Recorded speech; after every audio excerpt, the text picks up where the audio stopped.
Greetings to you, Crocoduck Army. Here in Crocostan, we have almost entirely unfettered free speech. You can essentially comment whatever you want, whenever you want, wherever you want, short of spamming or death threats, without fear of your comment being deleted. Nearly every channel on YouTube that is not an official collaboration between more than one person is essentially a dictatorship.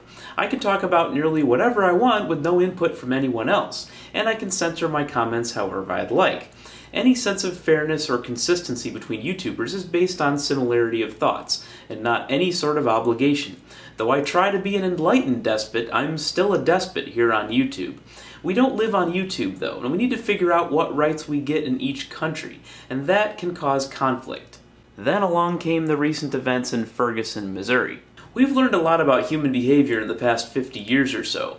The Zaunstar prison experiment and the Milgram experiment, among many others, taught us that the humans will very easily slip into a role that we're playing, and a lot of us will play it right to the hilt.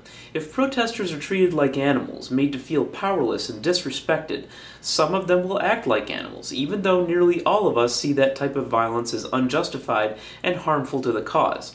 If police put on layers of riot gear that obscure their humanity and go into a protest in vehicles made for the military, it would be expected that some of them would approach crowd control with a very combative attitude. This type of situation is very difficult to decipher or discuss when not all law enforcement and not all protesters handle the situation the same, and then some violent opportunists added themselves to the mix. The Ferguson police used primarily tear gas and rubber bullets, while some Missouri State police walked with the peaceful protesters once they got involved. Notice that I did not say that this couldn't have been prevented. This controversy probably could have been prevented. Around 60% of police departments in the United States use dashboard cameras to record all activity on their shifts.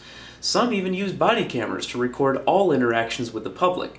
In fact, the Rialto, California Police Department started using body cameras a few years ago, and complaints from the public immediately dropped by 88%, and use of force dropped 60%.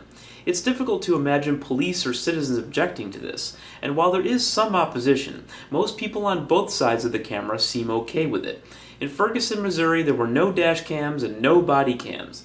They are beginning to use them now, but that's too little too late to add any clarity to the Michael Brown case, who was shot a few weeks ago. I don't know what happened any more than anyone else does, but we know that Michael Brown was black and unarmed. The common police defense of, "he was trying to get my gun," seems to be what's going to be used here, and it may well be true, but we'll never know if that's really true or not. But now we actually have audio of the gunshots. It appears now that Michael Brown was shot several times, and then shot some more after a pause, because it was captured on someone's audio chat. I don't know for sure what this shows, but it could certainly indicate something very ugly happening here. All of this is eroding confidence in law enforcement, which is never a positive trend, because any civilized society requires law enforcement. Societies with grossly corrupt law enforcement are usually societies where the wealthy simply fund private security forces, or even worse, militia groups, and I don't think most people want to live in a place like that. The reactions to these shootings are sometimes darkly entertaining, though. I thought it was especially funny when I believe Joe Scarborough said something to the effect of, "Hey, you just have to do what you're told, and the police are always nice to me." The police are always nice to you, a rich white guy in a wealthy neighborhood? Do tell. I'm obviously very interested in this case being fully investigated, but I'm also interested in pushing for solutions.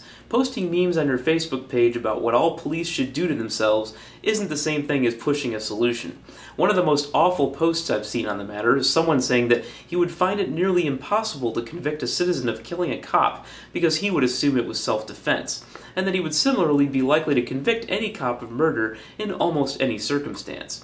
Advocating for others to take leave of their rationality as a response to anger like that is ridiculous and worse than useless. I'm not saying don't speak out. Speak out loudly, demand justice, but understand that the outcome may not be what you want, and that the best way for the shooting to mean something in the long term is to advocate for changes that will help prevent the next tragedy. If the feds can afford to give the police military surplus, they can afford to give them cameras.